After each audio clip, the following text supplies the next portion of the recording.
Hello everyone! GameGoddessFee here! We are back tonight with more Ace Attorney. I do have my boy. Alright, so yeah, we're back with more Ace Attorney. So we're gonna go ahead and oh, look at your mic again. What's going on? We're gonna go ahead and finish this. Not finish, but do some more of this case. I hope you all enjoy. Thank you for watching. Sure, make sure you give me a thumbs up and a subscribe. I'm sorry, you guys. This stuff ain't sounding right.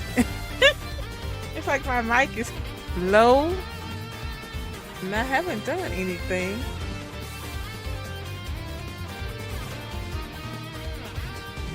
I don't know, but let me see.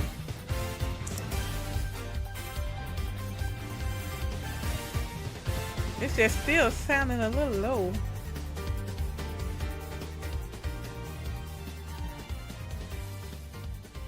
I don't know. Can you hear me close? Yep.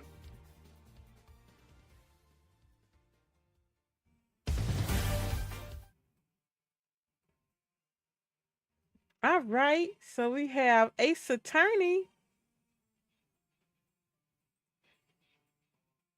Ace Attorney, Investigations 2, Prosecutor's Gambit, a Turnabout for Forsaking. I'm listening to myself, y'all. I'm sorry.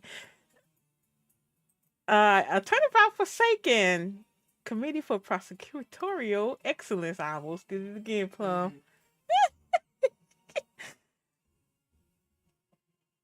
All right.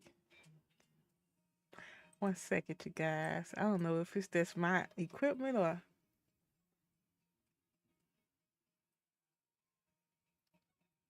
Is the game up? Hold on. Can you hear the switch? The switch ain't night. Hold on.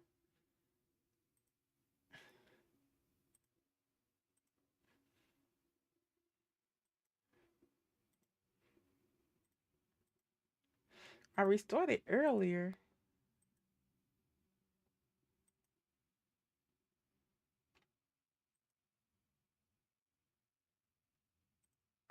It's not picking up the switch sound.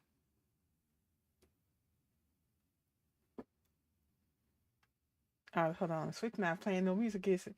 April 6th, 8:30 a.m. Committee for Prosecutorial Excellence Chamber.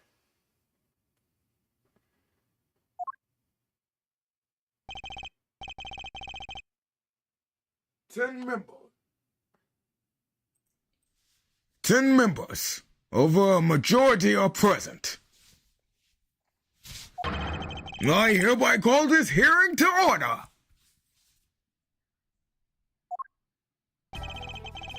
We are gathered here today to assess the professional competency of Let's hear it. We are gathered here today to assess the professional competency of I guess it is. We are gathered here today to assess the professional competency of Prosecutor Miles Edgeworth. Here, in the sight of the goddess, we do solemnly promise to pass fair and frank judgment. Fair and frank? Don't make me laugh. Verity, if you would be so kind as to summarize the case against Mr. Edgeworth.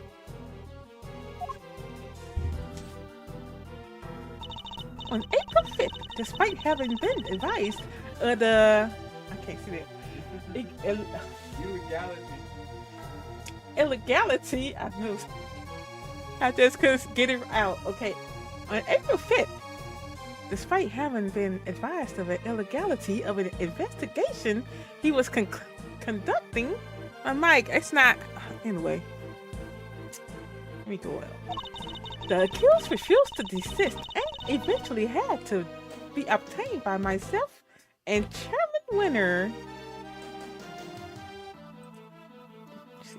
Move me out the way because I can't see.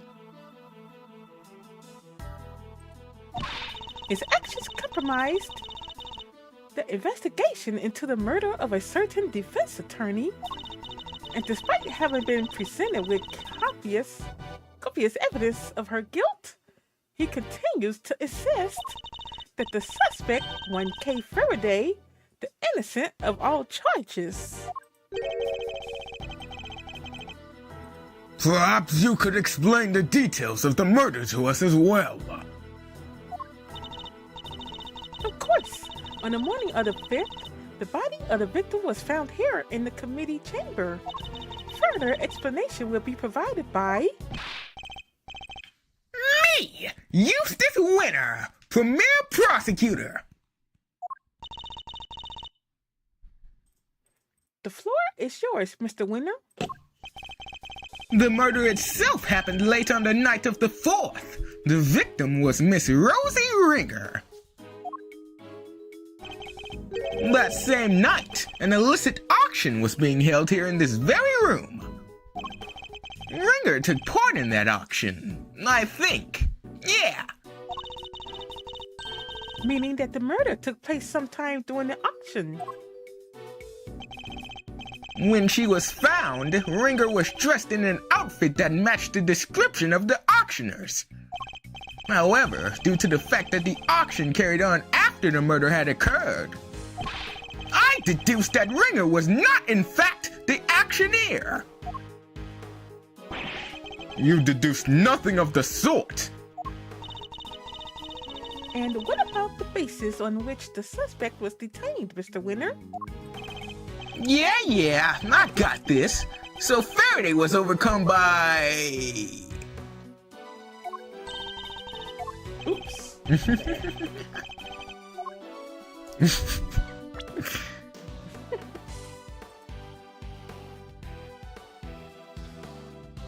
Crushing remorse, Eustace. Yeah, that! Tons of crushing remorse, so she confessed. According to her confession, she was on the roof of this building when she encountered a person in a red raincoat on the viewing platform. And that person was Miss Ringer, I take it? Precisely, Mr. Chairman. The killer dressed the victim in the auctioneer's outfit after the fact. But at the time when she was killed, Mr. Ringer was wearing a red raincoat. And who won the race to find that raincoat nearby? Me! That's who! Did you? I thought it was somebody from forensics. Strictly speaking, it was found by one of the forensics investigators under Mr. Winner's command. I knew it. I knew it! The blood analysis on the coat showed that it was indeed Miss Ringer who had worn it. And the suspect's confession was the final nail in the coffin. She confirmed having committed the murder. So as you can see, K. Faraday was the killer. There's no way anybody else could have done it. All right, Miles. I expect you have some objections. Let's get them out of the way, shall we? I have no objections, Chairman Winner. Well now, is that so? I thought it would have taken more than a single... No objections in the matter of my unauthorized investigation, that is. But in the matter of Miss Faraday's supposed guilt, I have plenty! Overruled. I can personally attest to the fact that Mr. Winner's investigation was fair and impartial. Of course it was! When it comes to carefully conducted ops, I'm the winner every time! You know, Miles, it's within my power to offer you a plea deal of sorts. If, and this is purely hypothetical of course, you were to withdraw your objections, you might wake up tomorrow to find yourself the proud owner of a seat on this committee. So I ask you again, do you have any objections, Mr. Edgeworth? If you think you can buy my silence, think again. You will watch your mouth. Only if the chairman watches his. I didn't come here to talk about committee seats. I came here to talk about the murder case. I demand a statement under oath, and I won't rest until I have one. I want to know exactly what the committee's view on the incident is. You want to put us on trial, my boy? Very well, if it will make you happy. Verity, please provide Mr. Edgeworth with the materials pertaining to the case. Really? But sir... This will be his last hurrah, so let's humor him with the send-off he desires. If you say so, Mr. Chairman. Evidence data received from Judge... Oh, that's you, exit. No. Evidence data received from Judge Gavale. I need to... You have no objections to Verity representing the committee, I assume? None whatsoever. Mr. Edgeworth? Don't worry, Kay. Everything will be fine. You'll see. Here we go. The committee's view of the case. Miss Ringer attended the auction as a potential buyer. The red raincoat was one of the items up for sale. So our assumption is that after winning and paying for it, she left the auction with her purchase. The only exit from the storeroom was, of course, the hatch leading up onto the roof. After she emerged onto the viewing platform, that's when Miss Ringer was attacked by Miss Faraday. Shortly thereafter, her flame went out, and thus concludes the committee's view of the case. The raincoat was on offer that night? Is that really true? We believe so, yes. You remember that failed assassination attempt on the president of Zing-Fi, I assume? The raincoat is a piece of evidence from that case. It should, of course, have remained safely under lock and key in the appropriate facility. But our inquiries revealed that it did, in fact, go missing under mysterious circumstances. And wound up in the auction along with everything else. That makes sense, I suppose. Wonderful work, Verity! Just wonderful! Crystal clear as ever! You flatter me, sir. Now, Mr. Edgeworth, perhaps you could save us all some time and simply admit defeat. I'll do no such thing, thank you very much. Very well. It's good to know that you still have some fight in you. It is? Why? Come to think of it, she said some strange things when she visited me this morning, too. What exactly is she up to? Rebuttal the committee's view of the case. Miss Ringer attended the auction as a potential buyer. Hold it! In other words, a member of the committee was actively involved in the illegal evidence trade. It is unfortunate. I don't know what else to say.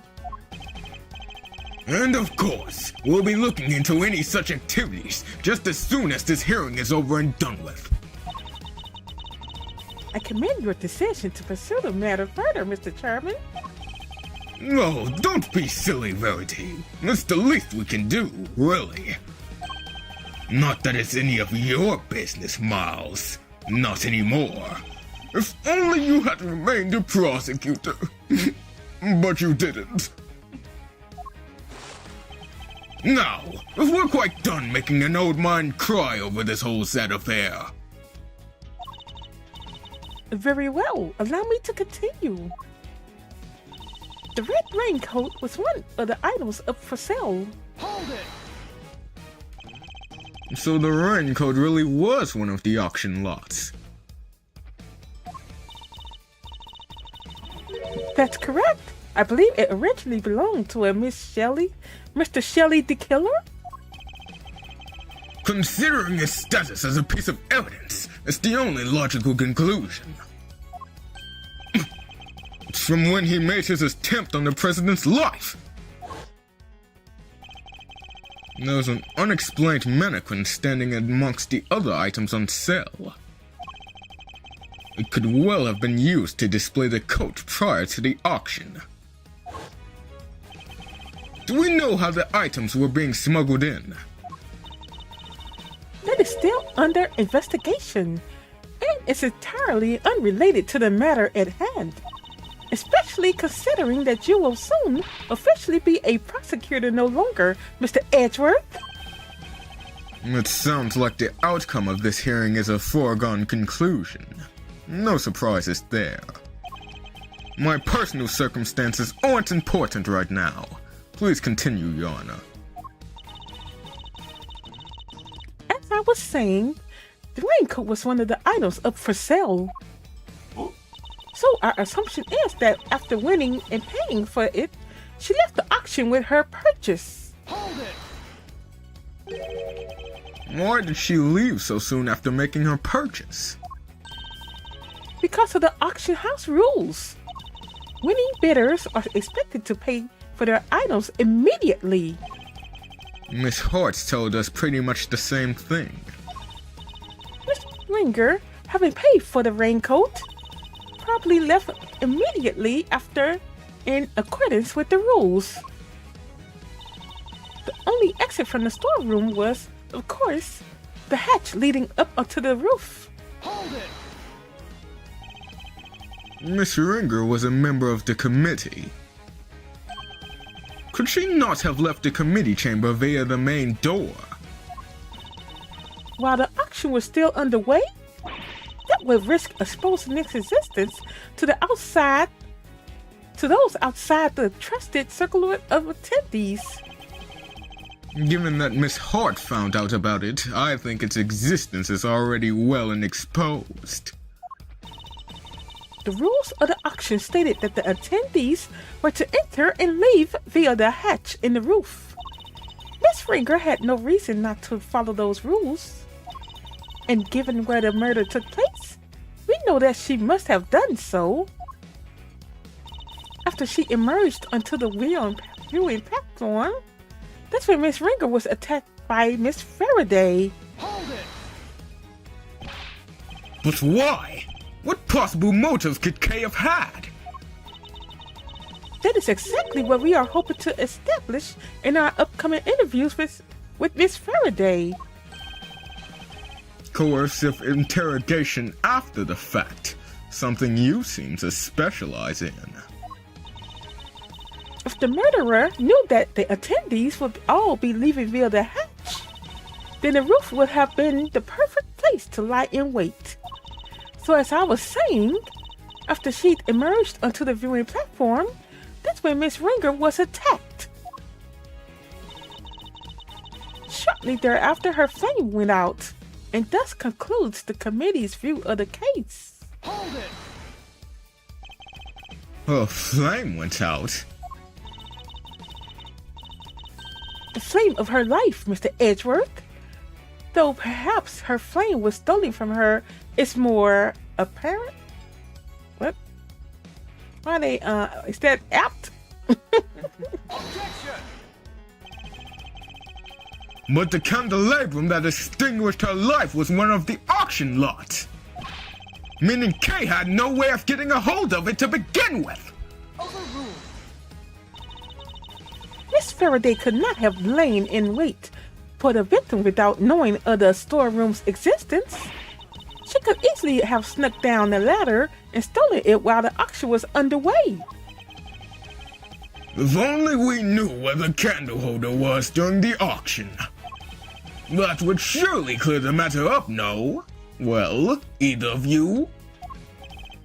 Sadly, we don't have anything that could tell us much on that front at the moment. Forgive me, sir. This is something we are hoping to establish through further investigation. Well, isn't that a shame, Mouse, my boy? It seems this line of inquiry is something of a dead end then, isn't it?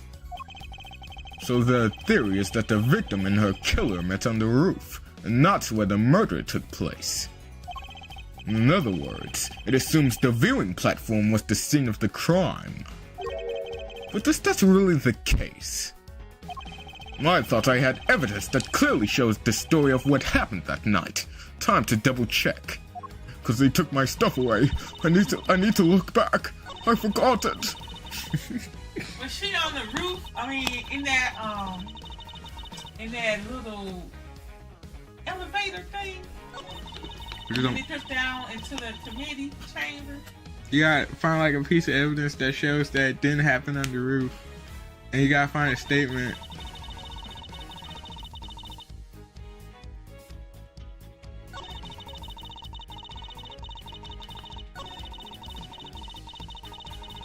This statement here? Yeah.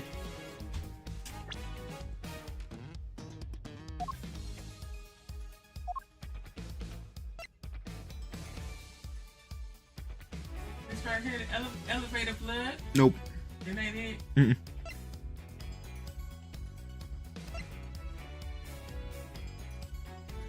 This right here? Nope. What is it then? This. This one? Mm-hmm. This white picture, photograph of the mysterious figure in the red raincoat. Zoom in. Look at them hands. This blood. Mm-hmm. Meaning that the murder didn't happen on the roof like they said it did. Anyway. Objection!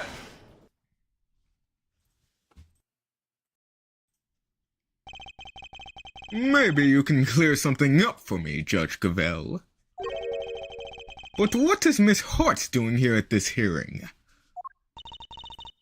She is an eyewitness. I thought it would be obvious. Here we go. Here we go. Well, now, I ain't really an eyewitness, more of an ear-witness, I guess. She is not exactly the most confidence-inspiring choice to help you make your case, is she?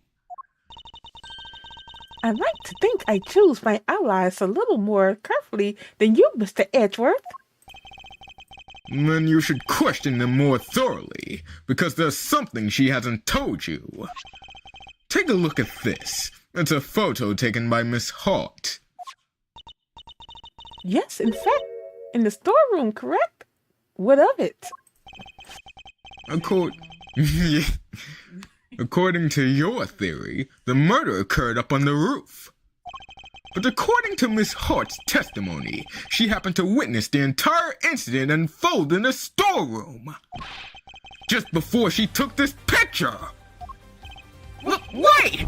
You saying Cavell got it? Wrong. That's exactly what I'm saying.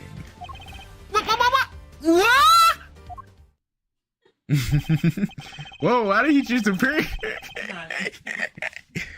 Miss Hart, if I may confirm your account of the events you witnessed that night. You saw the person in the picture, correct? I sure did, clearly as day.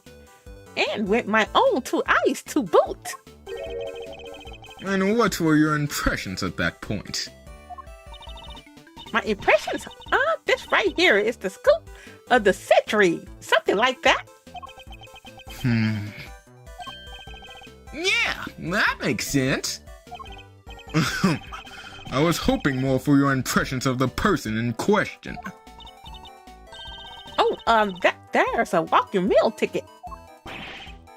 Seriously? Just my little old joke. No need to look at me like I done sat on your mouth. Oh, no.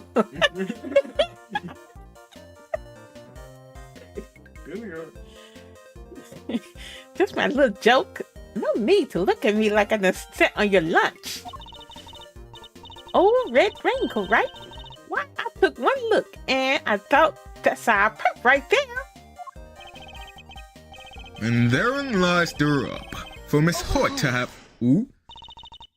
Oh, Mr. Edgeworth, when will you learn to use your words? If it's an explanation of facts that you require, you need only ask, you know? What do you mean? I assume you're about to raise the issue of the voices Miss Hart heard voices that may be unrelated. Hey Dave, how's it going tonight? Objection! Unrelated? Unlike David?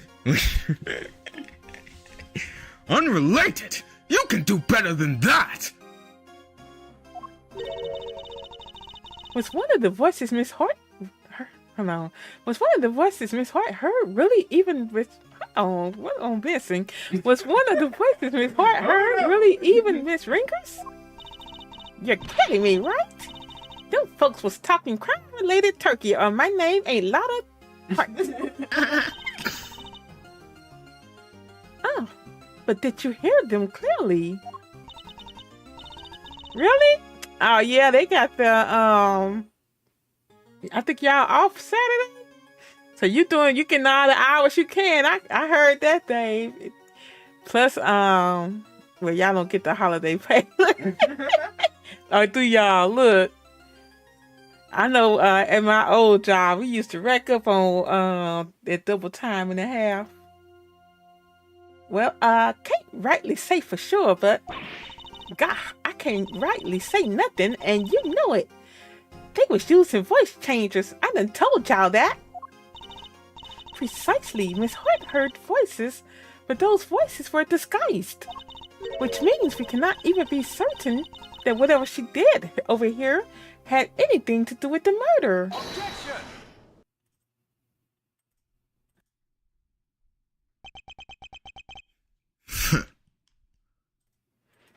I know, Dave. Get it while they're getting good. I know that's right. Don't work too hard. Don't need to yell objection in order to side at me, Mr. Edgeworth. It seems I overestimated you, Judge Cavell. Ooh, triple time. Look, I'd be there too if it was triple time. I'd be there till they put me out. You hear me? Nonsense! Verity's the best of us, my boy. The very best. And yet she believes that what Miss Hart heard. What? Miss Hart. And yet she believes that what Miss Hart heard might not have had anything to do with the murder. Even supposing that that's the case, it doesn't prove the murder didn't happen in the storeroom. The incident happened before the victim was able to go up to the roof. That's much we can say for certain. And I can tell you why. This proves that the incident happened before the victim went up to the roof. Oh, I was just joking. I don't know why. Come shoo! Come shoo! This right here, see? See so? Yeah. Take that! We initially thought that the person in the red raincoat was the culprit. Yes, but Miss Hart said it's as much. Indeed. She told us about the blood she saw in this person's hand. And I doubt many people would have thought differently given her testimony. Ergo, if this person is the killer, then the blood we see would be from when they attacked the victim. But knowing what we know now, that this person is in fact the victim, it recontextualizes everything. The presence of the blood still shows that the picture was taken after the attack. But now, it tells us something very important about the victim too. This picture tells us that the victim... Oh...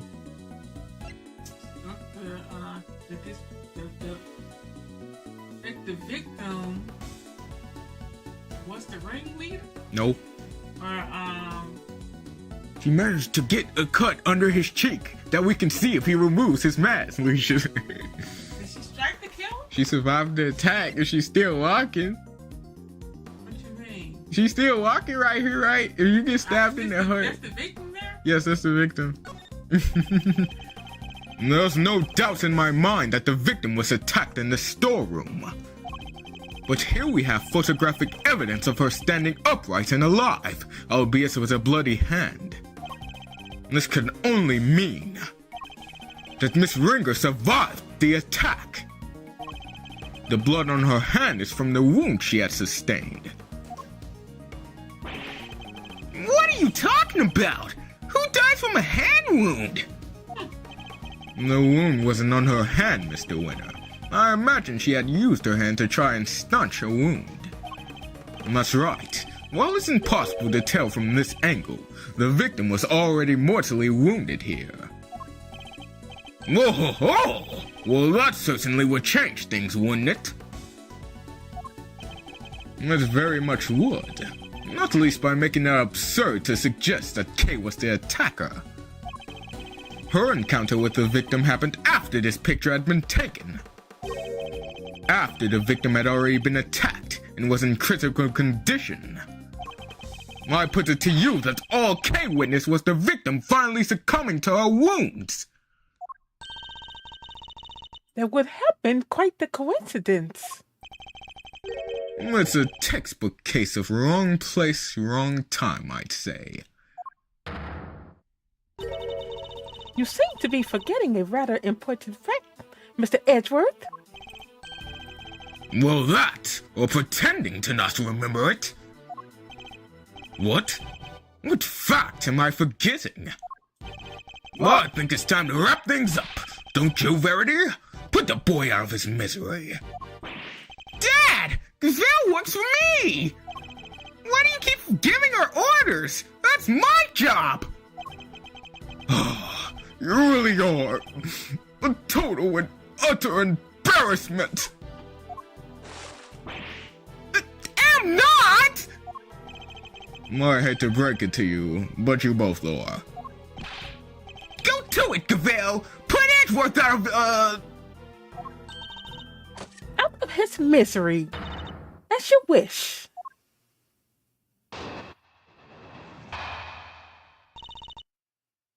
What you're forgetting. Miss Rinker's body was found with 3 wounds in her chest. And we all know what those wounds are from, don't we? That's right. They're from when she was stabbed in the chest by a 3-armed candelabrum. I doubt anybody could survive such grave wounds. But you got to read the coroner's report. I'm sure you would change your tune. Nicely done, Cavett. What did he say? Nicely done, Cavell. Now Edgeworth will have to make several objections. Yes, I'm afraid I will. What? Why? Weren't you listening? No, I was listening. Very carefully, in fact. Hence my objections. Come on! Why do you always have to undermine me? That's never my intention, I assure you. It isn't? Because you do it so well to yourself every single time already. Of course it isn't. Yeah, I knew that, because I'm... Please, Eustace, just stop for goodness sake. You've already embarrassed me enough. Huh? But what do you mean, Dad? Rebuttal, what are you forgetting? Miss Ringer's body was found with 3 wounds in her chest. Hold it! 3 wounds. That can't have been pleasant. Yes. Which is why we must see that the perpetrator of this cruel act pays for their sins. I... Don't listen to her, Kay. She's just trying to scare you. If we could please continue on, Judge Cavell. Very well. As I was saying, there were 3 wounds. I'll say rooms. And we all know what those wounds are from, don't we? Hold it! I do, but perhaps we should ask Mr. Winner. He does, I'm sure, don't you, Eustace? Who, me? No, you bet I do! I know this case inside out! Who does he think he's tricking? Really, yes, Eustace, my boy, make an old man happy and at least glance at the coroner's report, would you? Sure, let's see. Yada yada, 3 puncture wounds, blah blah, candle holder. No way! That's what they used? Crazy.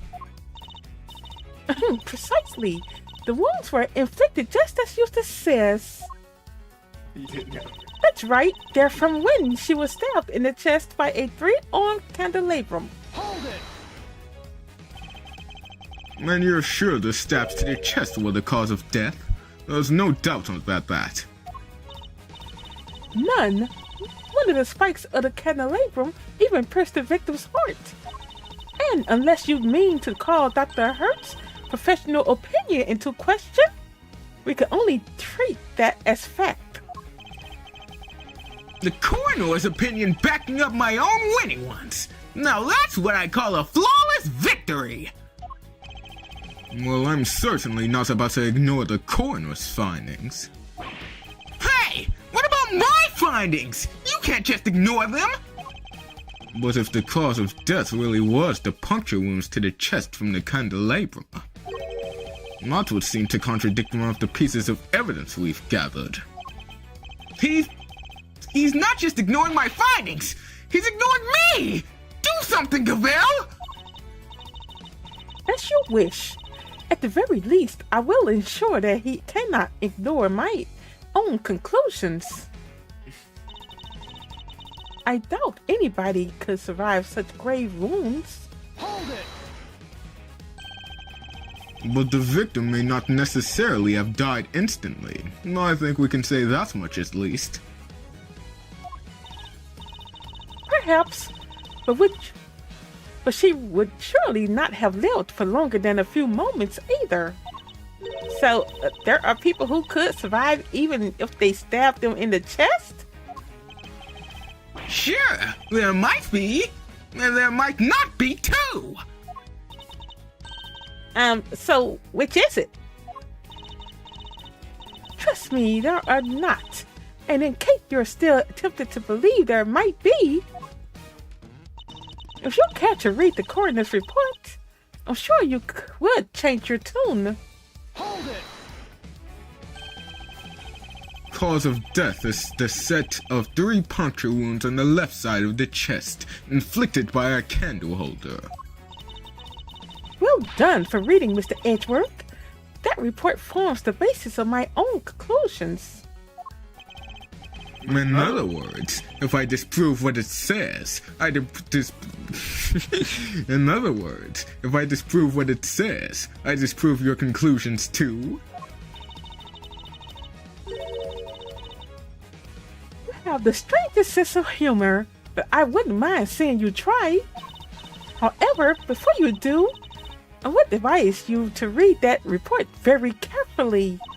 After all, I am not interested in your opinions, only in solidly grounded deductions. Very well, then you shall have my deductions. Mr. Edgeworth? Don't worry, Kay. Everything will be alright. I need to find something to prove that the victim was still alive and breathing immediately after the attack. If I can't, Kay's fate will be sealed! Kay, you might go to jail today, I'm just going to be honest.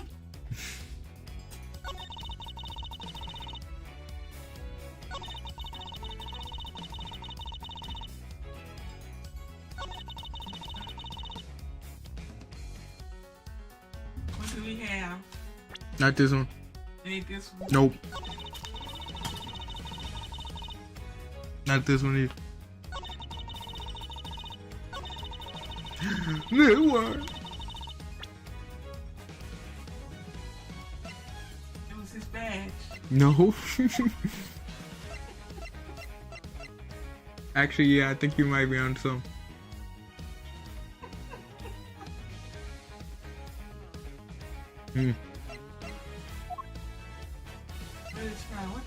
What should I present? Look at the raincoat. And she was stabbed while wearing it. Where the stab marks. Oh, yeah. Can't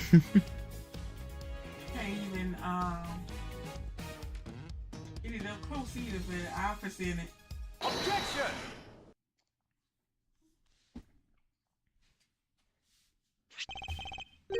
Sherman Winter. You know what this is, of course. The red raincoat. That's right, isn't it, Verity? Yes, sir. The one Miss Ringer was wearing. I warn you, Mr. Edgeworth, you will not be thanked for retreating old ground here. Well, I'm afraid I might have to regardless. Now then, if you'll answer me this, Judge Cavell. You told us that the victim's bloodstains were found on the coat. But do you remember where exactly they were found? Of course, they were found on the hood and... no! What's the matter, Verity? The hood and... Was blood found anywhere else on the raincoat? No, it was not. Doesn't that strike you as odd? The victim died of stab wounds to the chest. Wouldn't that lead one to expect to find blood stains in that area? And yet, there was blood only on the hood! That's a glaring contradiction if I ever saw one! The head wound the victim suffered wasn't just some incidental injury. It was inflicted before the stab wounds to her chest. Perhaps you are correct. Perhaps the victim did sustain the head injury first. As you said, if she had been stabbed first, there should be blood in the chest area of the raincoat. Therefore, Miss Ringer cannot have been stabbed before the head injury had been inflicted on her. But even if we concede this point, that the head injury came before the chest wound, what difference would it make? How does it change our understanding of the case? I'd say it changes things a great deal. In fact, it raises an even more fundamental contradiction. That is quite the bold claim, Mr. Edgeworth. I have to admit, you have me intrigued. Perhaps you could show us this fundamental contradiction with some evidence.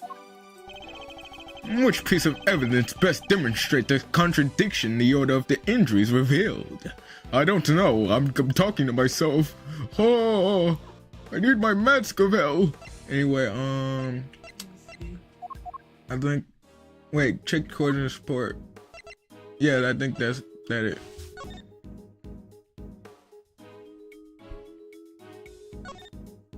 Yeah, I think it's this. Cause like the list of the cause of death is the stab wounds, but if the head injury came before the stab wounds, then that shows like doubt on that being the actual cause of death.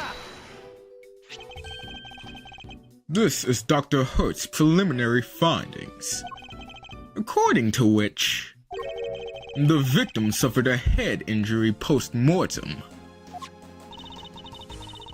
But the order suggested by the bloodstains on the raincoat is... Exactly the opposite, yes. Bailiff, this court hereby subpoena Dr. Hilda Hertz to the committee chamber with all due haste. Until she testifies, this case cannot be brought to a close. Yes, Your Honor. I'll go fetch her at once. Unfortunately, Dr. Hertz is a very busy woman. I doubt she will be able to come immediately. In the meantime, there is another important angle I would like to explore. Frankly, something has been bothering me about the person at the heart of this case. The so-called ringleader. The so-called ringleader. Who exactly are they? Yeah, good point. We never looked into that, huh? Despite having been mentioned repeatedly in this hearing, we still don't know even the most basic facts that might help us uncover their identity. Well, Mr. Edgeworth, do you have any thoughts on the matter? We've seen nothing that might serve as a clear evidence of the auctioneer's identity as of yet. But there is someone involved with the case that I can name. I suspect that at the very least, they might be able to point us in the right direction. And that... Chairman Winner, I demand that you testify as to what you know! But what? Are you crazy? Why would you accuse my dad? You would cast doubt on the integrity of the chairman of the committee? Do you understand the implications of such an act? I don't care who or what he is. We're talking about the truth here. And about a man who seems dead set on framing Kay at all cost. The mask, corsage, ticket stub, and everything else. The items Kay was carrying when she was found. They were deliberately placed in her possession somehow. By Chairman Winner himself. A shocking accusation. And when I found... a shocking accusation... I can't say the word. A shocking accusation. And one I find hard to believe. But for the sake of completeness, I must ask... Why would he do such a thing?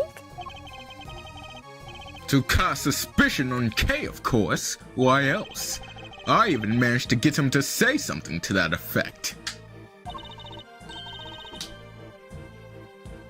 Chairman Winner, your rebuttal, please.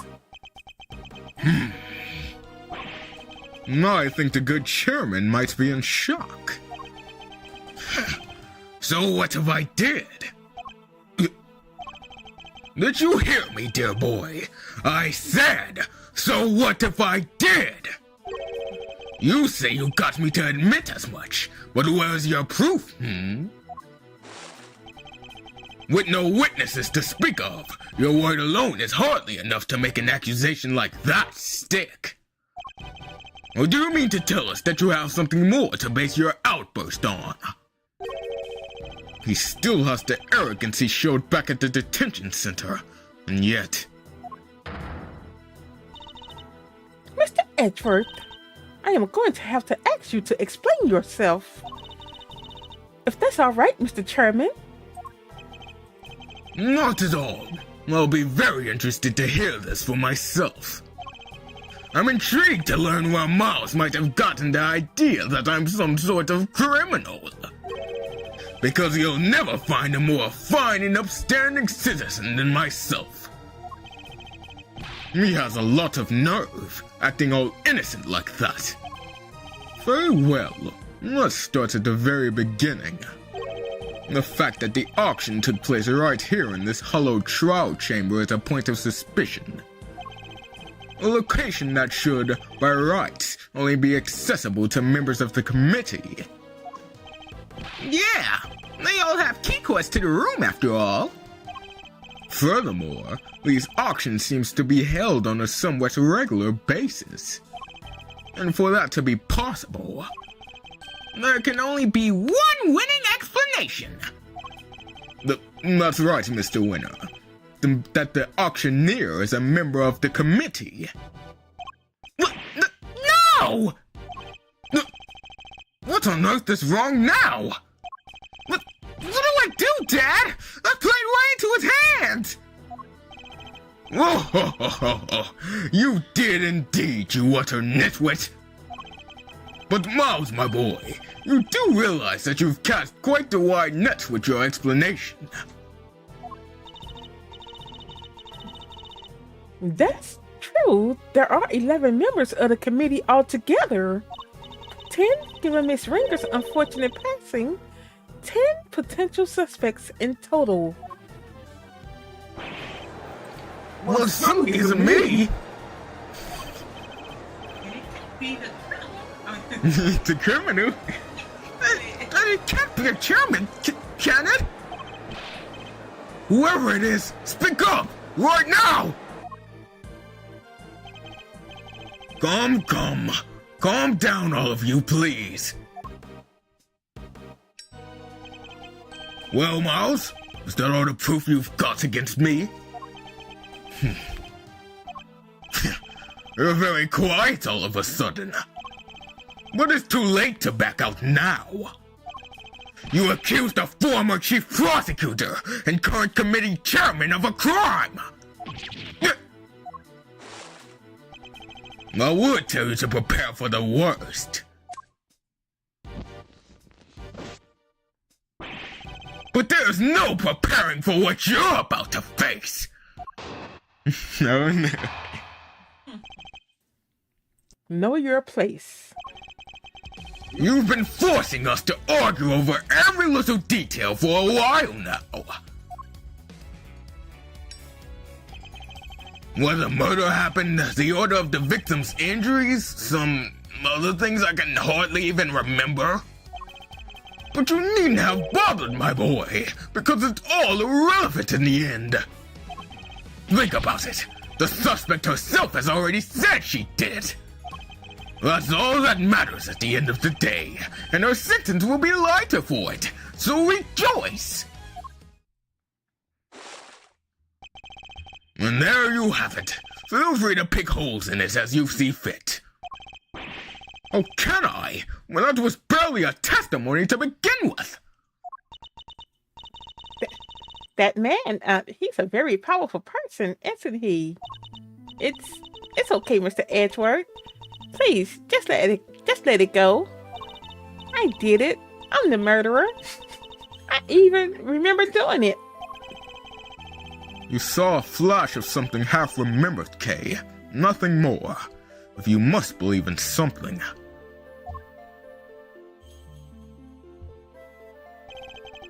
Believe me when I say you should believe in your own innocence instead. But I'm up against the head of the committee here. This isn't going to be easy. But he seems to think he's already won. Perhaps I can use that against him.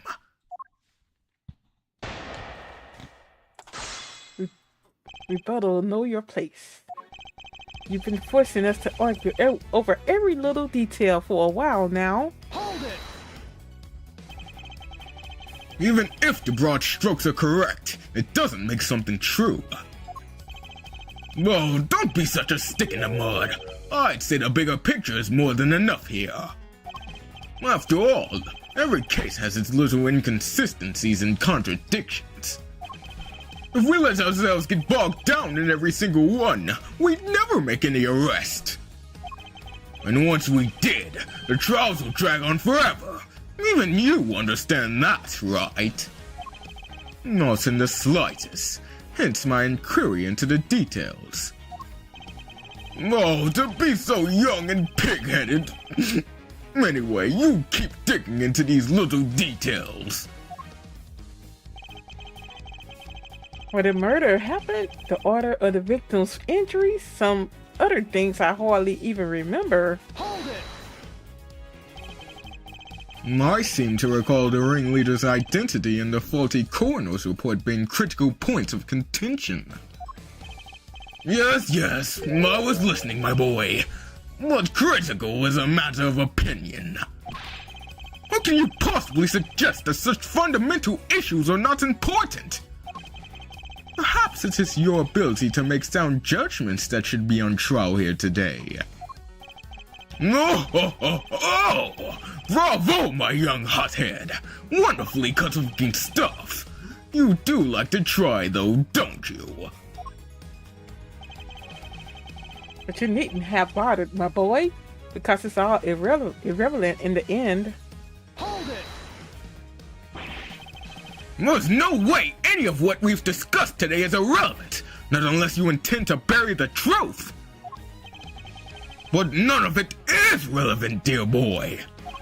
The only reason you keep trying to make it relevant is because otherwise you're up a creek without a paddle.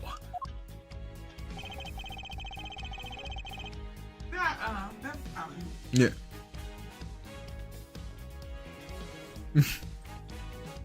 Think about it. The suspect herself has already said she did it. Hold it! Just because she confessed to something doesn't make it the truth.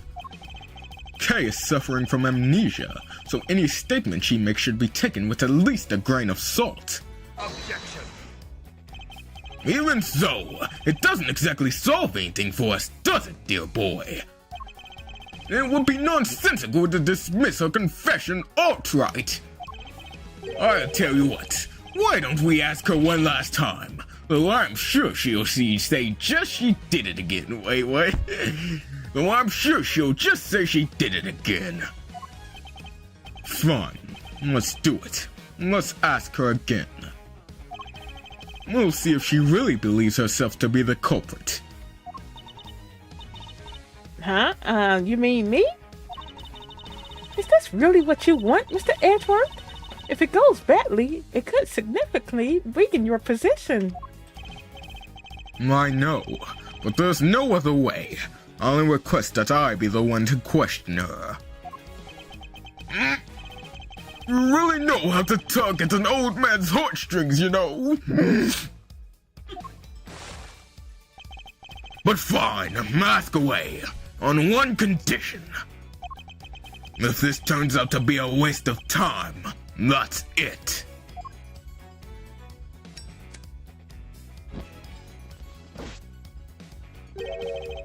We'll call the proceedings to an end, then and there. Agreed? Call the proceedings to an end? You mean the hearing? Yes, dear boy, that's right. Perhaps you aren't a complete muddlehead after all. Now, just so we're clear, if we ask again, and all that happens is the girl confirms her guilt, she is officially declared guilty on the spot. Yes, that sounds like a great plan if I do say so myself. Must it? You just declare her guilty, just like that? That's the gist of it. It's a big risk, but he's going to find a way to condemn her either way if we don't do something. Kay! Yes? I know it's a lot to ask, but I need you to think. Do you remember anything else about what happened on the day of the murder? Anything that might help us prove your innocence? Why are you still fighting it, Mr. Edgeworth? It's no use. I can't be of help to you. I'm sorry. I'm too scared to try and remember anymore. What if I remember something even worse? And if I did, I'd just be making more trouble for you. Please, just accept it. The K you thought you knew is a dangerous criminal. A criminal who let you down, who betrayed your trust. Don't worry, Kay. You have nothing to be afraid of. I may not have known you for very long, but I know you well enough. And right now, I'd say I know you better than you know yourself. You would never commit a murder. You could never, because this is who you really are. You already know. She really is. Yeah. The great thief. Yeah. You was on it. Oh. I thought she knew, though. I thought she knew. Yeah. What is it? It's the first thing. Which one? The first thing. Oh my gosh, you blind. The first thing. Oh. Oh my god. Well, I'm thinking that's Edgeworth's pen. That's not his pen. That's not his pen, bro. No, that's not his pen. Let me put on my Yasugarasu pen.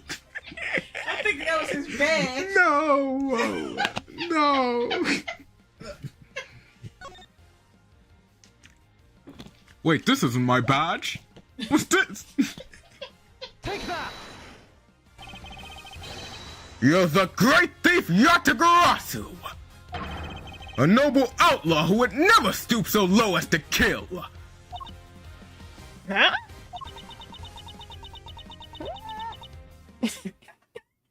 I can't do it. I'm sorry. Because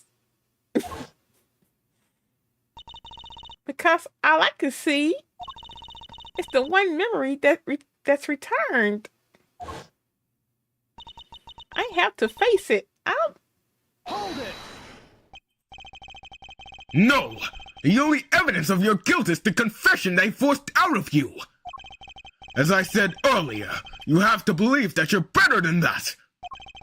Or are you saying you don't believe a word of what I've been telling you? No, it's not that. You're trying so hard to help me. And you're risking so much for me. It's too much. You have to stop. I'm begging you. Ah, so that's what's going on. I thought it was strange, but now I see. The reason you're allowing yourself to be railroaded into accepting your fate is because of me, isn't it? Which is exactly what Decay I know would have done. You're a good person, Mr. Edgeworth. Sorry to burst your bubble, but I'm not. And I don't plan on becoming one anytime soon. Got a jackhead, right? Because despite all your wishes to the contrary, I'm still trying to help you. So you see, I've merely been servicing my own ego, regardless of what I put you through. Now, let's try this again. See the good in yourself, Kay. Remember the noble thief you truly are. That memory of you committing the murder, you need to question it with all you have. And that's all I can ask. So please, do it for me.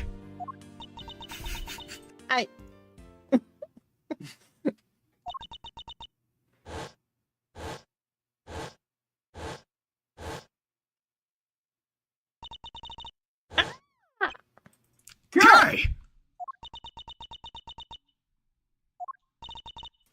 What's wrong? Did you remember something? Oh, it'd be like some cliche movie plot if she did. A cow. What? Hmm? The cow? Mr. Edgeworth, if you could perhaps ask her for a few more details? Well, okay. What can you tell us about this cow?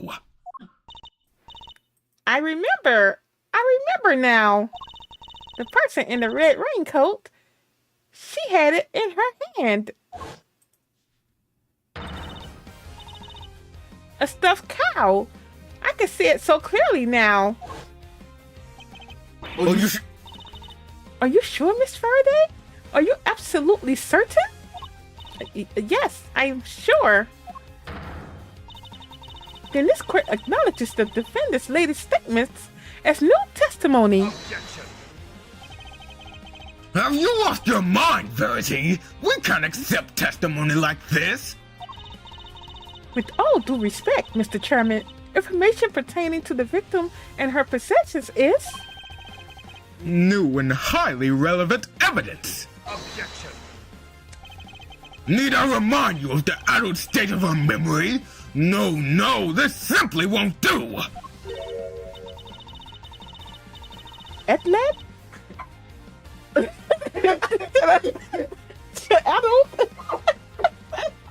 What's that word? Atlas? Shut up. Atlas? Be quiet. If we claim her memory is unreliable now, then our own argument is weakened, sir. You said yourself only a few minutes ago that thanks to the suspect's confession, we need not worry ourselves over the finer details, did you not? Were we to call the validity of her memories into question? Then we must also call into question the confession on which our entire argument is based. Is that really the most advisable course of action? Yes, you're right. Proceed as you see fit, then. Thank you, Mr. Chairman. We're still in the game, but only by the skin of our teeth. And only thanks to Judge Gavel's intervention. It's almost as if she was on our side for a second. Well, Mr. Edward, the stuffed animal? I believe the cow in question is this thing here, Your Honor. We found it in the storeroom, and believe it is yet another auction lot.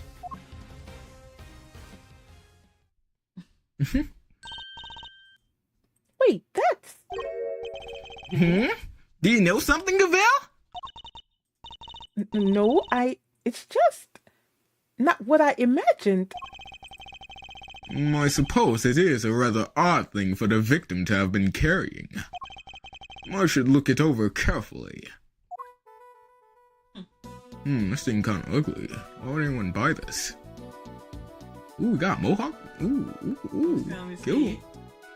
Got a bald spot. Ooh, we got a wall spot too. Ooh. You looking for this? Maybe.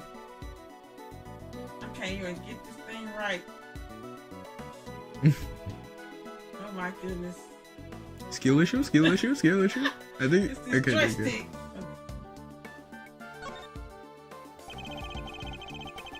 There's a cherry blossom petal caught in the fur here. There were petals on the raincoat too. And a cherry tree in bloom up on the viewing platform. Which would definitely appear that this was taken outside at some point. But what did the victim want with this thing? Now check the ear. Check this ear. Check his ear? Yeah, Right here. I think. Not that one. Yeah, I think that one actually. It's one of them.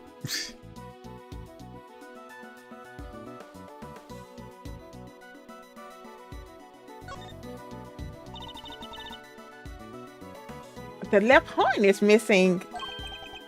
This hole. It looks like that's where the horn would have gone. But that doesn't look like stuffing in but that doesn't look like stuffing in there. So what is it? Let's take a look at the rest of this toy and see what else we can find. I think the other one then.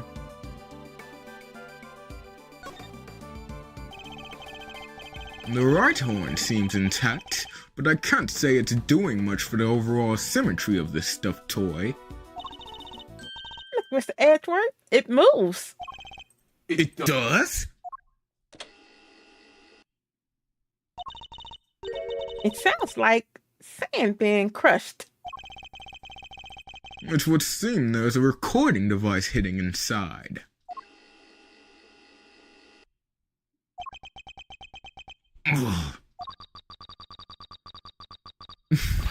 Who's this? I knew it was you the moment I laid eyes on you. You can't hide that burn from me. Nothing to say for yourself? I waited so long for this day, and now I'll finally have my revenge.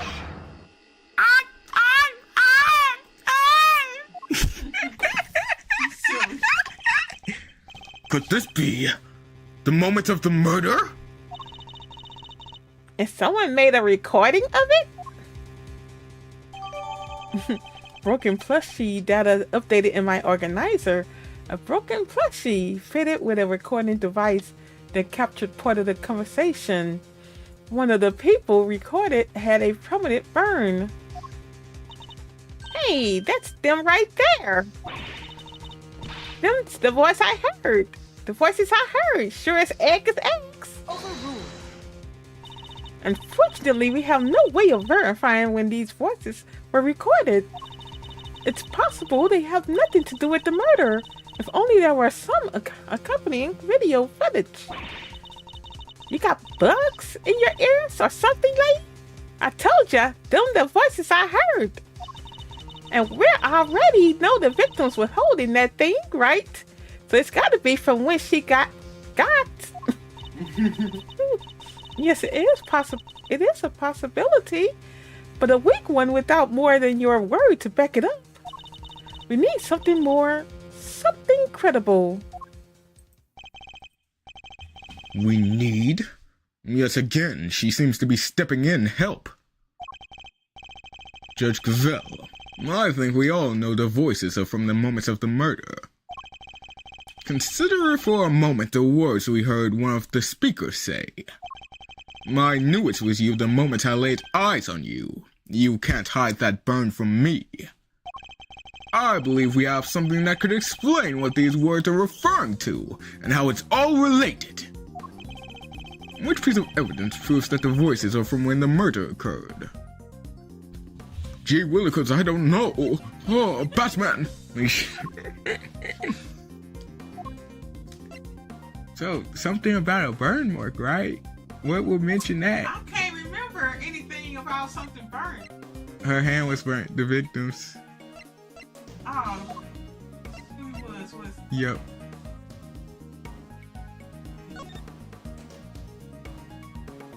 a burn mark on the back of the victim's right hand. Mm-hmm. Take that! The coroner's preliminary findings, how do they prove anything? Indeed. One on this page shows that the voices must be from the time of the murder.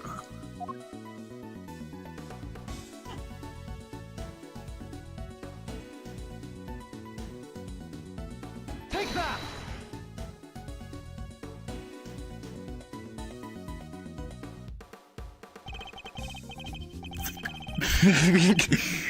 Think again on the words we heard, Anna. Think again on the words we heard. This part in particular sticks out in my mind. You can't hide that burn from me. The victim had a prominent burn mark on the back of her right hand.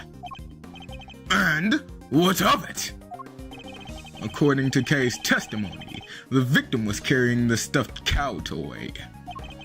And the burn mark, an identifying mark unique to the victim, was mentioned on the recording it captured. Ha! It's just a coincidence. Stuff like that happens all the time, right? I'm not sure that it does, especially not in this case.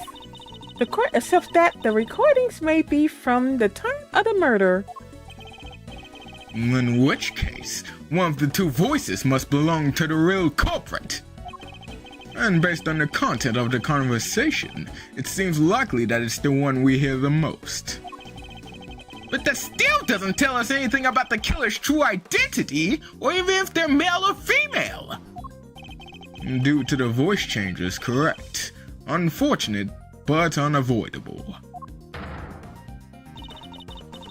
One thing, however, has become clear. We are now able to say that the voices Miss Hart heard were those of Miss Ringer and her killer. Just like I done told you they was.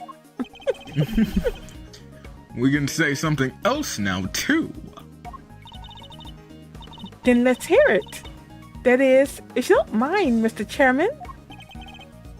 Do as you wish. According to Miss Hart, just before the murder occurred, two people came up to the storeroom from the committee chamber on the elevator. The ringleader and one of the auction attendees. It seems this was the point at which money exchanged hands. The murder happened immediately afterward, and the auction carried on after that.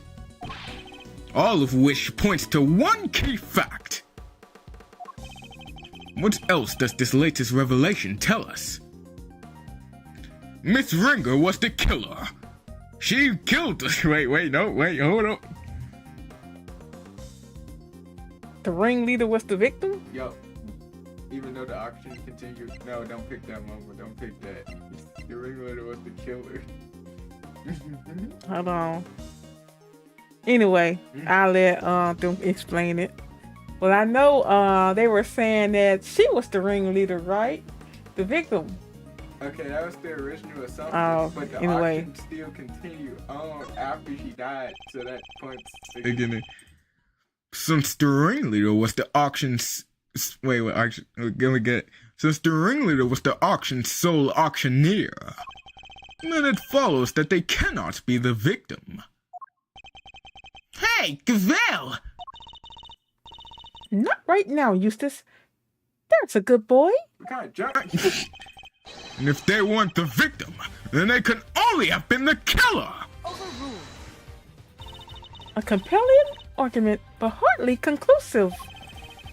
I am fully aware of that, Your Honor. I was merely warming up for the main event. It won't work! There were certain traces left on the scene that seemed to suggest that the ringleader was the killer. Then please hurry up and show us.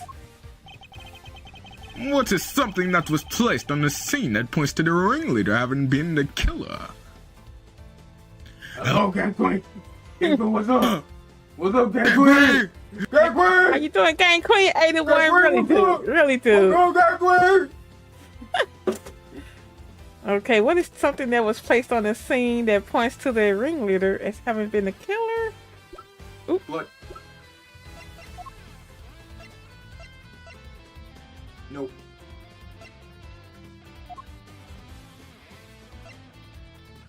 What was something placed on the scene? Hold on, this here? No. What? It's the blood. Under community chamber blood. What blood? Back. Back. All the pool of blood. You see that? I don't get it, but anyway. Take that. The killer deliberately left a large pool of blood at the foot of the Goddess of Justice statue. It was due to that blood that we originally thought that the murder had happened in this chamber. But it was simply a ruse, designed to cover up the blood had dripped down from the storeroom. In order to conceal the existence of the underground auction, correct? Correct. If the culprit had nothing to do with the auction, they would have had no reason to cover up that blood. Which further supports the theory that the ringleader and the killer were one and the same. And as to the identity of the ringleader, do you have anyone you'd like to name? The auction is always held in this committee chamber, with its storeroom located just overhead. So at the very least, we know the murderous ringleader has some connection to the committee. Yes. And you suspect me, correct? As the committee's most powerful member, that should hardly be a surprise, right? Objection. You're a fine prosecutor, that much I'll give you. But as I think I might have mentioned already, you're also hopelessly naive.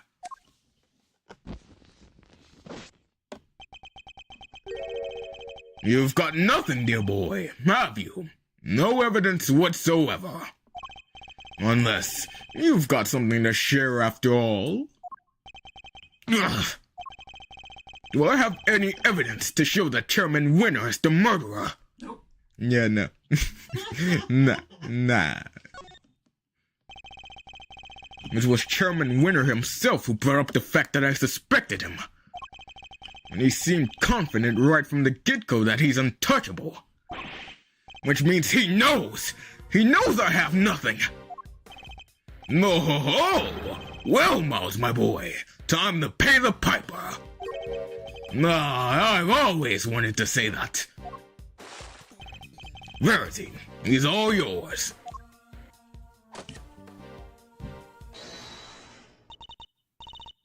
Wait. I just remembered something. Huh? Did you have amnesia too? Nah, it just done came to me. Flash of inspiration, you know how it is. Very well, say your piece. Objection. What are you doing, Verity? Mr. Edgeworth has made it clear that he won't give up until every last lick of hope has been extinguished. So extinguish we must, lest he try to drag us through this excruciating process again in the future.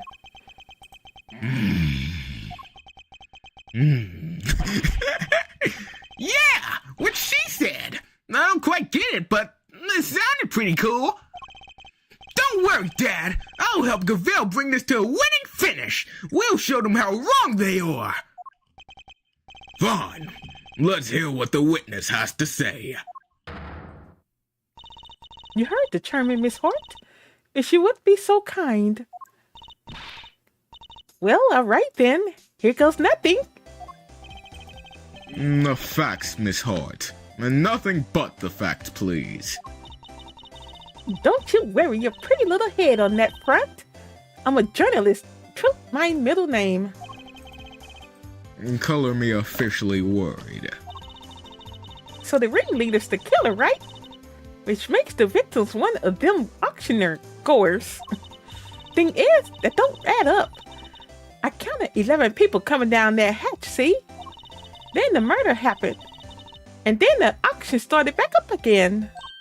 Now, I had me a look back downstairs right after that. No! And when you know it, there were 11 little duckies all lined up in a row again. How? And you're sure of this, Miss Hart? Sure as sure can be. Yep. Got a ship. Saw 'em with my own two peepers. So, 11 before the murder, and 11 again right after means... Wait, that's a thingy! A contradiction, Eustace. Do try to keep up. Miss Hart, nothing really changed at all. I done told you already. They carry right on again like nothing even happened. Oh, except for... It wasn't nothing much, but... What is it? That little old mallet doodad? Can't have yourself an auction without one. Kind of like the one Missy over there's got, but different. The auctioneer's hammer? That's the bunny. I done heard that thing banging and clanging right the way through. Then nothing, just like that. So the noise of the hammer stopped midway through? Could it have something to do with the murder? Miss Hart's statement that updated in my organizer. Miss Hart's observations about what happened during the mysterious auction. I'm a little tired, y'all. I can't read tonight. We can stop early then. Go ahead. It was Miss Hart's. If what Miss Hart's telling us is true, we have something of a problem. Namely, that if the victim is neither the auctioneer nor one of the attendees, your entire theory cannot stand, Mr. Edgeworth. Ugh. Chuck went up for justice. Eat that, Edgeworth. See, Mr. Edgeworth, there really was nothing we could do. No, there must be something we're overlooking. Something we still don't have an explanation for. I just need to think. If I can't, Kay is. Alright, kids. Do we finally have all our answers now? If so, now I expect you to make good on...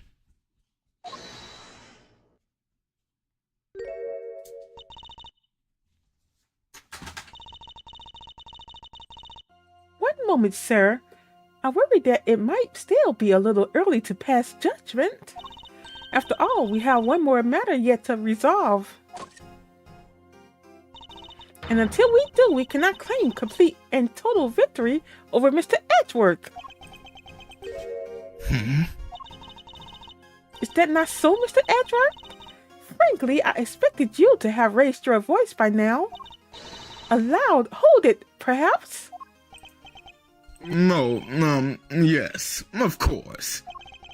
And once again, she has rescued us from the jaws of defeat. Very well. Let's get this over with, shall we? What is this one matter that still remains?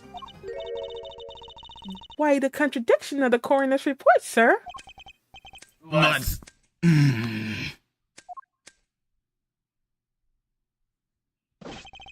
I'm back with the witnesses, Your Honor!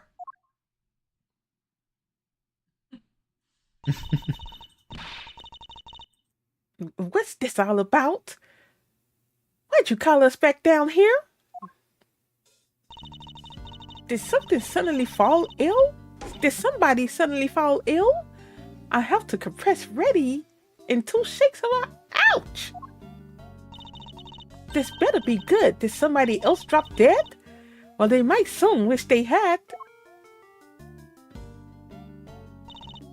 Dr. Hertz, Miss Needler, thank you for coming on such short notice.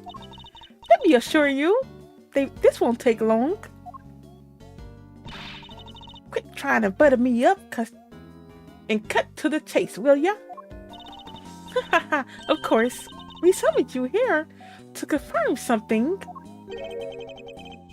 What is Judge Gravel up to?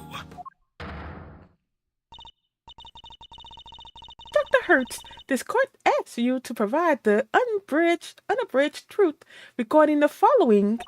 Do you stand by your preliminary findings? Can you vouch for their complete and total accuracy? Grandma doesn't make mistakes ever.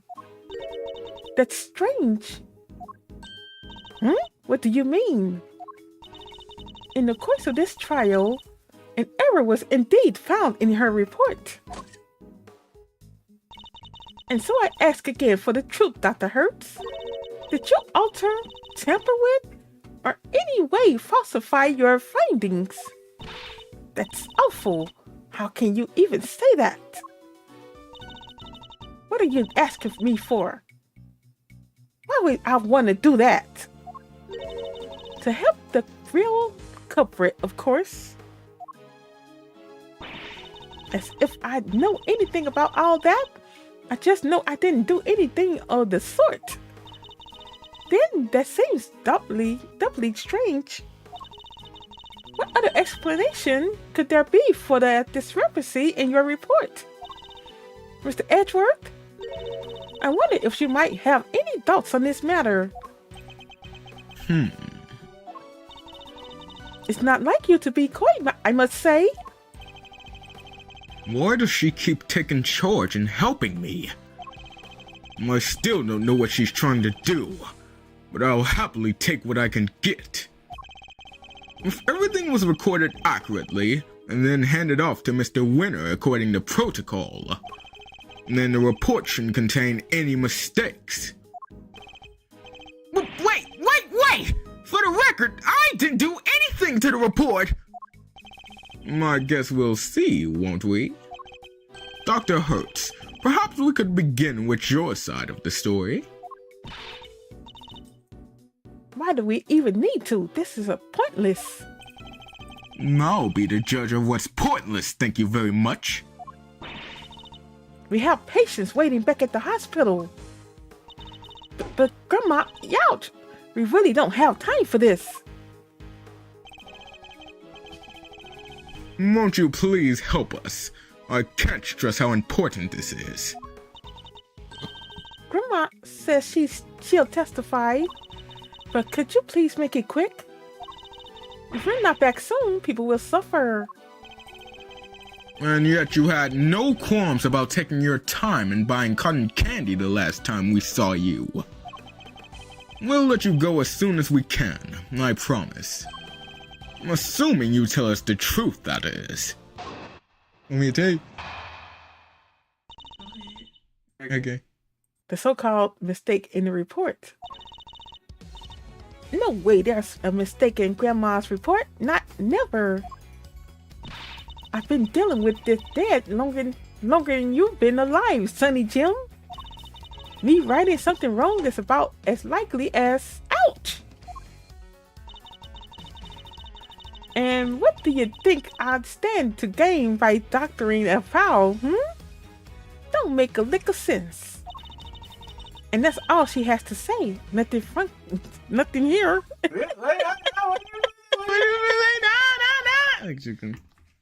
See? It's just as I thought. There's no chance the good doctor doctored our findings. And you promise by the holy goddess that this testimony is true? Of course, Grandma's never told a fib in her. Your opinions are not necessary, Nurse Needler.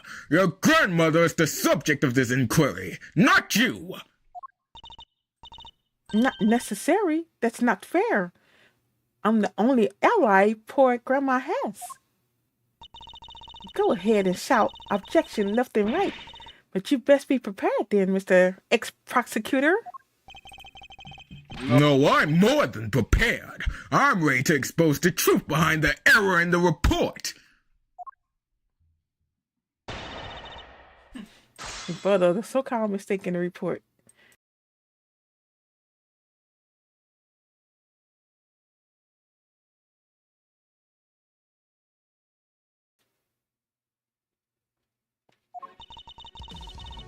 No worry, there's a mistake in Grandma's report. Never.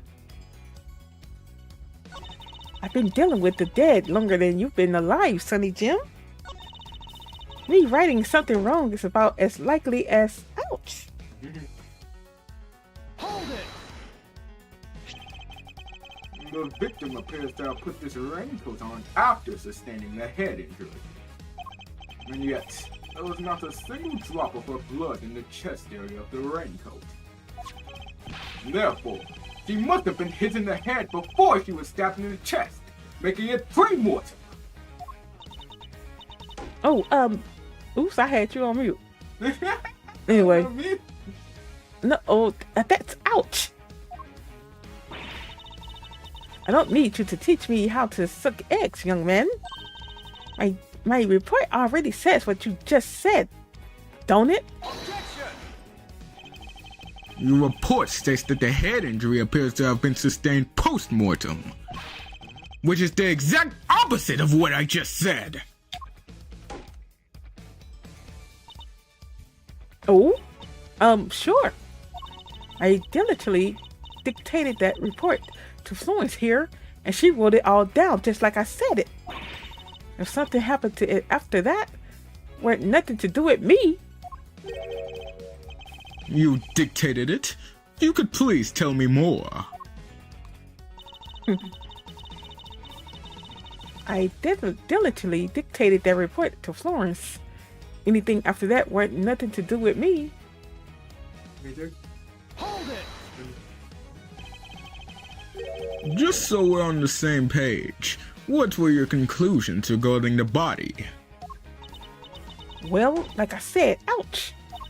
Sorry, it was, death from a good hard knock to the knocking. And can you say for certain when that knock happened, Dr. Hertz? Pre-mortem, of course. Chest wound happened after the poor girl died. I told Florence that, and she wrote it right down. So that's what it says in my report. That may be what you told her, but I think we're finally getting to the truth. Okay, go back. Go back. Back. Back? Yep. Okay, this. What did she just say?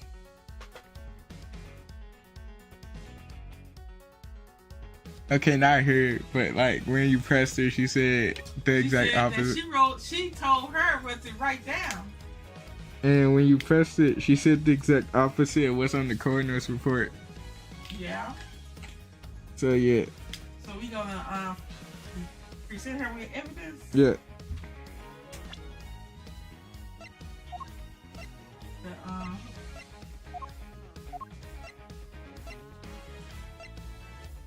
Right here. Mm. Coroner's findings. Objection!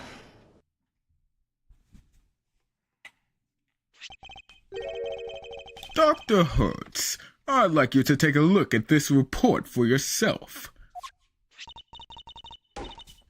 Oh, I'll read it to ouch.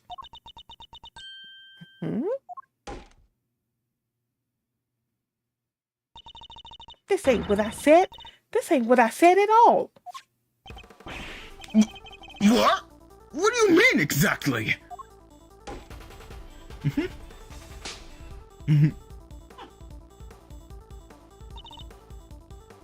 I don't know.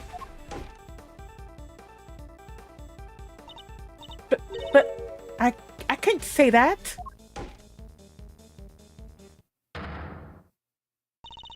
Miss Needler, if you're attempting to bury Dr. Hurt's truth,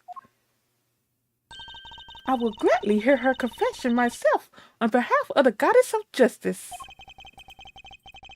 Dr. Hurt seems to be telling Judge Cavell something in private. What? I see. Very well. Allow me to relate to everyone what you have just told me. Ain't no doubt about what I said. I detected...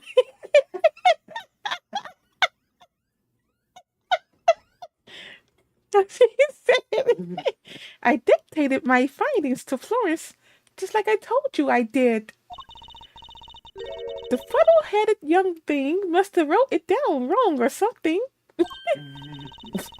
Wow, that was a great impression.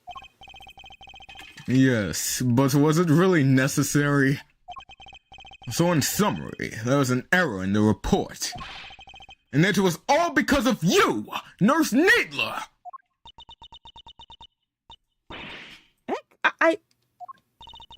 The true facts have now been shown to be that the head injury occurred prior to the chest wound. The question now, Miss Needler, is why did you introduce such an error?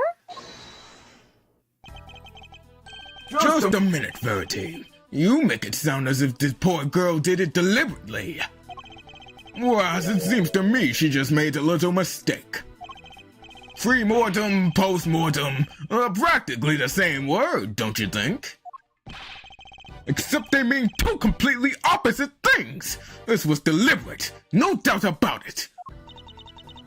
But why would she change? But why would she want to change it? Exactly. That's ouch. You won't get away that easy. Explain yourself, young lady.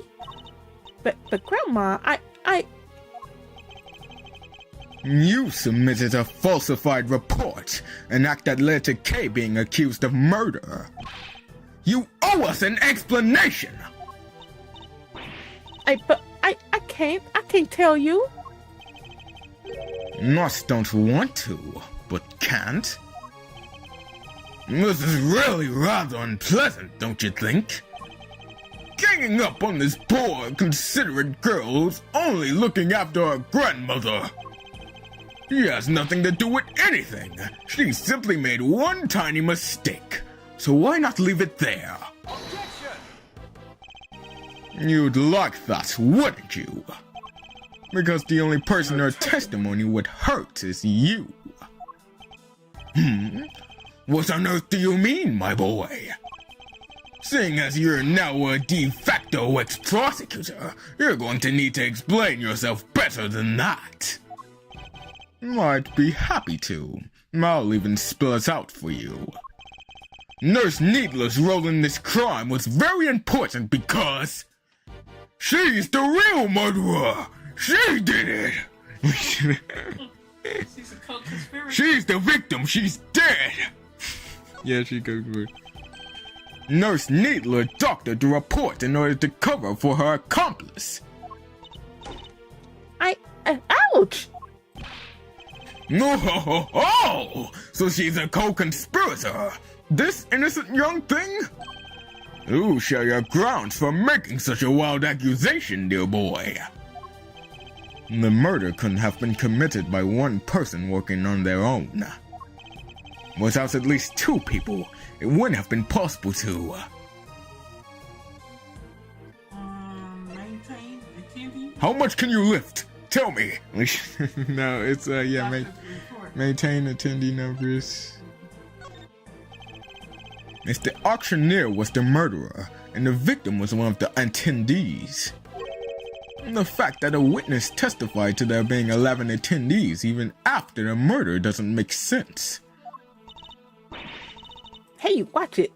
Y'all gotta call me good. Hold on. Hey, watch it. Y'all gotta call my good word into question now, too. That's not what I meant. In fact, it's quite the opposite. I'm taking you at your word, which means there must be a co-conspirator.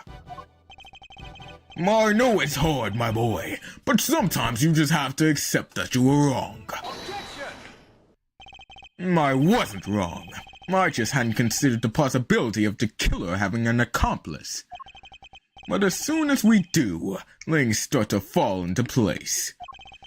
If the killer's accomplice returned to the auction room in place of the victim, there would indeed have been 11 attendees both before and after the murder.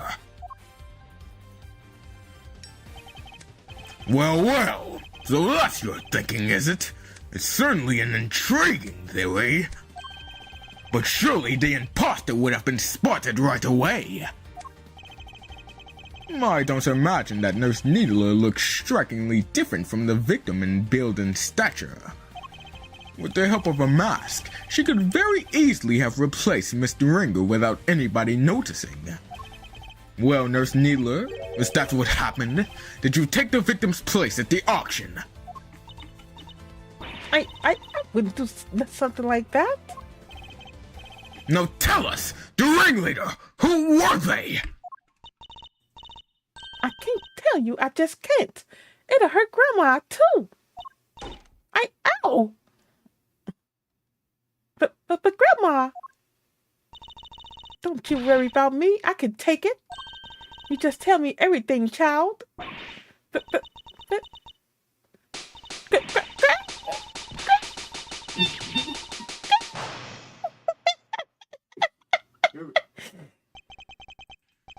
So I was right. She was an accomplice. Miss Needler? Why?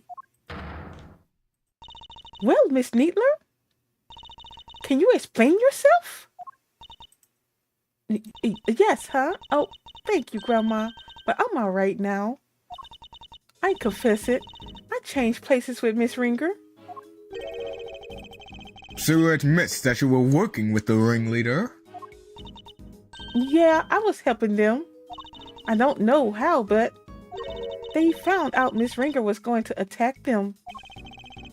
The culprit was going to be attacked by the victim?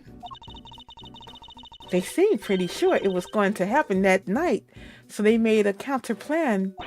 They wanted to strike first, and they wanted me to help them. I was told to go to the storeroom before the auction began and wait there. Now hold on right there, Missy. I didn't see nothing, and my eyes don't fib. And if you'd have been there before the auction, I would have bumped right into ya. I was there the whole way through, and you weren't there for a bit of it. But I'm not fibbing. Well, that's easy for you to say, but you were fibbing about altering that report only a few minutes ago. Well, I think we're all well aware of the number of potential Hold on. Go ahead. I think we're all well aware of the number of potential hiding places in that storeroom. Are we? What exactly are you trying to say our friend the nurse was hiding? Nurse Needler hid here while she was waiting in the storeroom. In that box? In that box. In that box, man. She hid in that box, man. Take that! She hid inside this clothes box. Oh, she did she? Huh? Well, it was there the whole time, even before I mosey on in. But like I done told y'all, it had all them chains around it. Wanted to hide in there myself, really, but it was locked up tight, so I had to go elsewhere. I imagine that's because Nurse Needler was already lying in there by the time you arrived. No, that's right. We didn't want anybody to open it, or it would have really blown our cover. So the ringleader told me to climb in and wait until it was time for my part of the plan. And then they wrapped the whole box up in chains. I think they took the elevator downstairs not so long after. It was just before the auction was due to start. So as the auction was beginning, you and Miss Hart would have been the only people in the storeroom? Yeah, I think so. The auction proceeded as it always did, until a certain customer came upstairs to complete her purchase. That was when the incident occurred. Miss Hart overheard the victim and the culprit exchanges words around then. You betcha. I was behind that statue there, shaking like a leaf the whole time. In the middle of their quarrel, Miss Ringer was killed by the auctioneer. I imagine that the auctioneer then carried Miss Ringer's body over to the clothes box, from which Nurse Needler emerged and swapped places with the victim. After placing Miss Ringer's body inside the box, Nurse Needler's role now was to pretend to be Miss Ringer. The two of them then returned to the room below as if nothing had happened. Thus, that's about sum up what happened in the storeroom, Nurse Needler. Yes, in fact, that's exactly what happened. Hold up, so you just walked right back on in and nobody noticed? This is two completely different people we're talking about. You're telling me not one of those other folks down there at the auction caught it on? Why would they? The other auction goers had no reason to notice the difference when Nurse Needler entered because she was using the victim's name and they all believed her. He stole the clothes? Yep. And as we've seen, Miss Ringer and Nurse Needler are about the same build. What's more, the auction rules required attendees to wear their mask at all times. If Nurse Needler were wearing the same clothes as Miss Ringer, nobody would have been the wiser. No, and they weren't. I borrowed Miss Ringer's clothes and ouch! And left the poor child in her smalls. Have you no respect, girl? No, Grandma, I thought the same thing. It wouldn't be nice to leave her like that. So when the ringleader wasn't looking, I put that raincoat on her. So that's how Miss Ringer came to be wearing it. Thus the auction was able to carry on as before. Guess the part where I caught the red raincoat on film came just after. Yeah, must be. Then it all makes sense. Right after that was when I went on over and looked downstairs through the gap in the elevator. Spied me 11 happy little auction goers. Then back I snuck on to my little hidey hole. Don't tell me you were hiding back there the entire time after that. Well, that is not exactly. What is it? Did something happen? So maybe I oughta have mentioned this before, but I fell asleep for a few winks after that. Well, passed out, unconscious, you might say. What? What happened? Oh, nothing much, hey? Kind of silly, really, but, there was this sudden loud noise, and it startled me just a little bit, you know? Alright, maybe more than a little, but I just witnessed a murder. Can't blame a girl for getting jumpy. Guess that got my heart shook and my head faint. Before I knew it, I was out like a light. By the time I came to, it was the next day, and there y'all were clanking down that ladder. I see. So you were startled by a loud noise and fell unconscious. I suppose that means you don't know what happened after that. Not per se, but Well, after the auction was over, all the masks were back on the racks. So I reckon the guests done finished up and filed out one by one like they was supposed to. Nurse Needler, once the auction had restarted, what exactly were you doing? I was pretending to be Miss Ringer and placing beds just as the ringleader wanted. I had to win the clothes box as I had been instructed. It had a dead body inside after all. Imagine if somebody else had won it. We would have been in real trouble then. So you had no idea that the victim had vacated the box in the meantime? No, not until we came back up so I could pay for it. That was when we noticed. The ringleader told me to go look for her right away. Except I found some other girl collapsed at the foot of the ladder instead. Kay. Yes, she must have fallen from up on the roof and been knocked unconscious. Guess the victim must have left the hatch wide open, huh?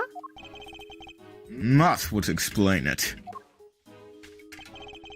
Kay would have been so shocked by seeing Miss Ringer fall motionless right in front of her that she wouldn't have seen the open hatch and fallen right through it.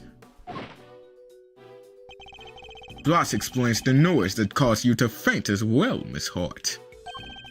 It was the sound of Kay crash landing onto the storeroom floor. Yeah, I suppose. Can't believe something like that done knocked me out for so long, though. So in summary, by the time Miss Needler found Kay, you were already sound asleep behind the statue. I think we've got a good grasp on what occurred up to this point now. Nurse Needler, if you would continue. Sure, so I found Kay, and next I found Miss Ringer, and I put them both in the clothes box. We couldn't risk any of the auction goers seeing them. That would have caused a real hullabaloo. Hello. Was that your idea, or the ringleaders? Theirs. But putting the raincoat on Miss Ringer was my own idea. So I tried to get rid of it before they found out what I'd done. I imagine they were none too pleased when it showed up as a surprise piece of evidence in this case. And lastly, the ringleader and I put her in an auctioneer's outfit we'd prepared. Of course, which completed the deception and made everyone think she was the auctioneer. All in all, the auction finished up without anybody noticing anything, and that was that. Now that we know the extent of your crimes, Nurse Needler, if you have anything further to share, I'd advise you to do so immediately. I wish I could tell you more, but I'm sorry, that's all I know. Oh, except for one other thing. It did seem a little strange, I guess. When I was borrowing Miss Ringer's clothes, I took everything I could, but I couldn't take her hair, obviously, so ouch! You're right, you couldn't take her hair? What kind of medical professional are you? That's where you draw the line? So taking her clothes was okay? Our hair was totally different. The style, the length, everything. I kinda panicked. But the ringleader thought of everything, including wigs. 2 of them, in fact. There was a straight one and a wavy one. They both were stashed in the clothes box.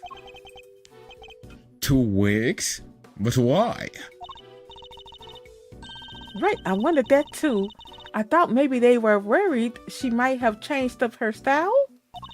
Anyway, I took the straight one. That was the one that matched her hair on the day. Leaving a wavy wig in the box. Nurse Needler's statement that I jotted down in my organizer, and Needler's description of how she swapped places with Rosie Ringer. And that's everything you know. There's nothing else you're forgetting. No? Huh? Oh, no, really, Grandma. That's everything. And I take it that you really have no idea who the ringleader might be. Sorry, I only know that they were in charge of the auction. I didn't see them without their masks on. And they were pretty careful to keep their identity a secret from everyone. If I can't get something concrete on them. Oh, ho, ho, ho, ho, ho. Well, Mouse, are we about done?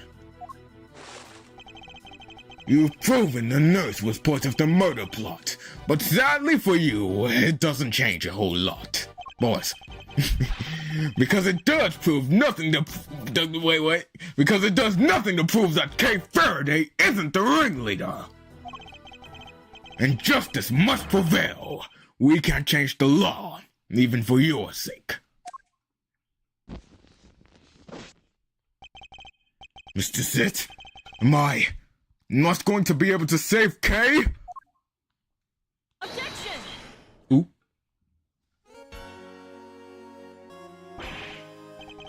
Francisca! What are you doing here? As I told you before, Miles Edgeworth, where the case leads, I follow. Your dedication is an inspiration to us all. But don't go getting the wrong idea, little brother.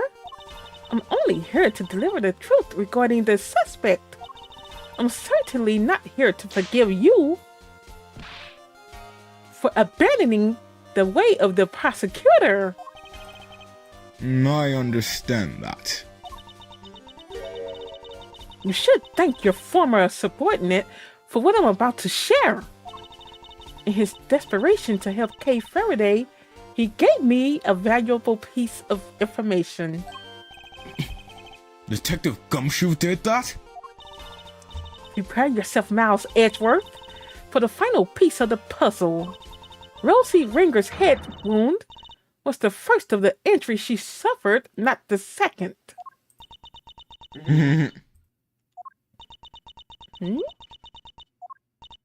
Well, someone say something. Yes, there's no easy way to say this, Francisca, but we already proved that ourselves. You what? Yes, just a few minutes ago. Well, why didn't you say so sooner? You didn't exactly give us a chance. And I suppose you know about the murder weapon too? No, not yet. Ha, good. Then listen up. The victim was struck on the head with a blunt object bearing a circular surface. And the wounds to the chest were actually inflicted post-mortem. A circular surface? Objection. Man, you're certain of that, I assume. Your sources are above board. Two trusted medical professionals reached the same conclusion independently. You can ask for more. Objection. That's certainly good to know. Unfortunately, you're stepping back. Of what? I'm the prosecutor in charge of Interpol's investigation into the underground auction. And this murder occurred during that auction. It would be It would be negligent of me not to pursue leads pertaining to related parties. Parties, especially the victims. My. You've really become quite the force to be reckoned with, haven't you, my dear? Then all parties are in agreement. The victim died from a blow to the head. Autopsy report data updated in my organizer. Death occurred as a result of a heavy blow to the head with a circular object. Chest wounds inflicted post-mortem. Sadly, the murder weapon itself has yet to be identified. Based on the shape, I might have an idea or two. But guys! I didn't turn up any other weapon during my investigation! And yet, one need only think about the setting in an auctioneer's tool. And the answer should be obvious. That's a hard sentence to say, bro. Gotcha. An object with a circular surface used in an auction. We're obviously talking about... Judge Cavell, you did it! The judge is hammer? Yep, it's the judge. It's the judge. No, it's not the judge's hammer. The auctioneers. Yes. Well, what the judge got to do with this? I don't know. Really?